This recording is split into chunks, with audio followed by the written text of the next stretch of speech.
Déjà, à l'âge de 8, 9 ans, quand je voyais quelquefois des gens mourir autour de moi, je me demandais pourquoi ces gens-là meurent et qu'est-ce qui se passe au-delà.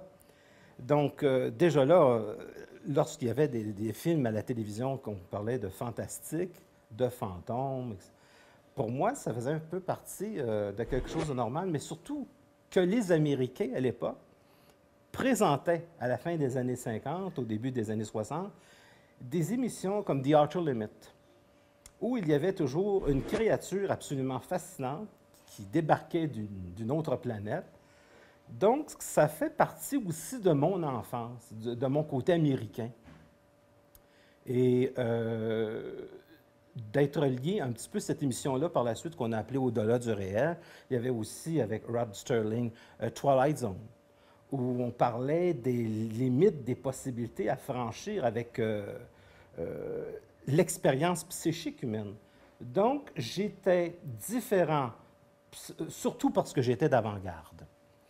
Donc, je m'intéressais beaucoup à ces choses-là, mais très jeune. C'est enfant, là. Je parle de 6 ans, 7 ans, 8 ans, 9 ans, 10 ans. L'être humain vient d'une dimension animale. Il est en transformation. Il est en équilibre entre l'animal et sa divinité. Graduellement, lorsqu'il va se conscientiser, il va être obligé de se dématérialiser pour quitter la densification de la mémoire akashique terrestre et passer à un plan de sa conscience qui va être à ce moment-là cosmique et non plus astral terrestre. Autrement dit, l'être humain n'appartiendra pas à la mémoire de la Terre, comme ce fut le cas à venir jusqu'à maintenant.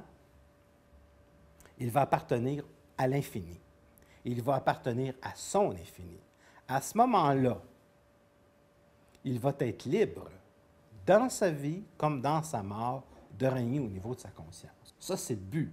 C'est de se défaire de la densification matérielle, de ce qui a été utile autrefois au développement, aussi bien non seulement de sa race, mais de ce qui a été utile au niveau de son ADN, de ce qui a été utile au niveau de l'animal en lui, de ce qui fut utile. Pour devenir homme, il fallait un moment donné qu'il soit rampant à quelque part. Il a commencé dans l'eau, etc.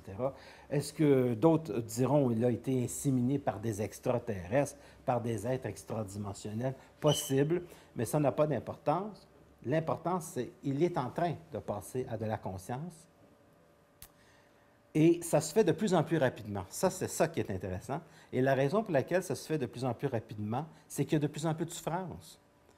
J'aimerais que ce soit d'une autre manière, que ce soit par plaisir et non pas par souffrance. C'est parce que la souffrance est rendue mondiale et qu'on en a accès à l'Internet, qu'on en a accès dans les journaux, que les masses collectives, à travers l'Internet, qui est un outil absolument extraordinaire de conscientisation, nous essayons de nous soustraire à l'épaisseur de ce monde-là, pour passer à une conscience qui est différente, pour transformer l'égrégore de la Terre, pour que nous puissions passer à une conscience qui est divine.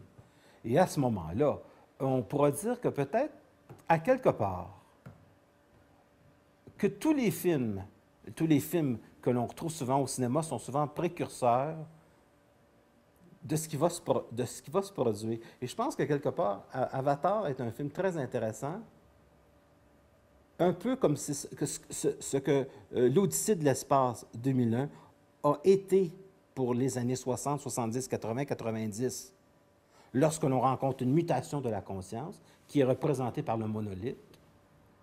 Donc, le film qui est écrit de Arthur C. Clarke.